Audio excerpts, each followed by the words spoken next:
जय श्री राम भाई मने जय माँ समलाई। तो आज करमा आमर गाड़ी रे बिहा सामान लोडिंग।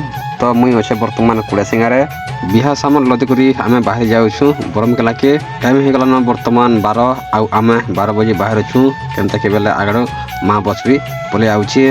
तो बर्तमान आमे पले आसन बलांगीर सम्बलपुर रास्ता रे आउ इनु रहला बरपाली 50 किलोमीटर बरपाली काटमा लेफ्ट और ई रास्ता से जीवा बरम केला के बरपाली रे भी केनाल पान लाई गला न आ सबे चाष करबार आरंभ कर दिले न।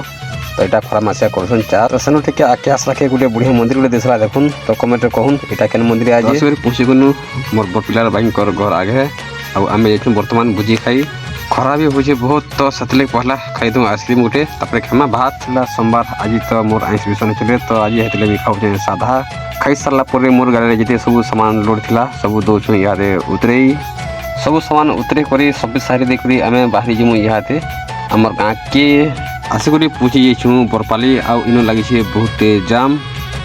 तो वीडियो भल लागला बेले लाइक करूँ शेयर करूँ एंड कमेंट करूँ।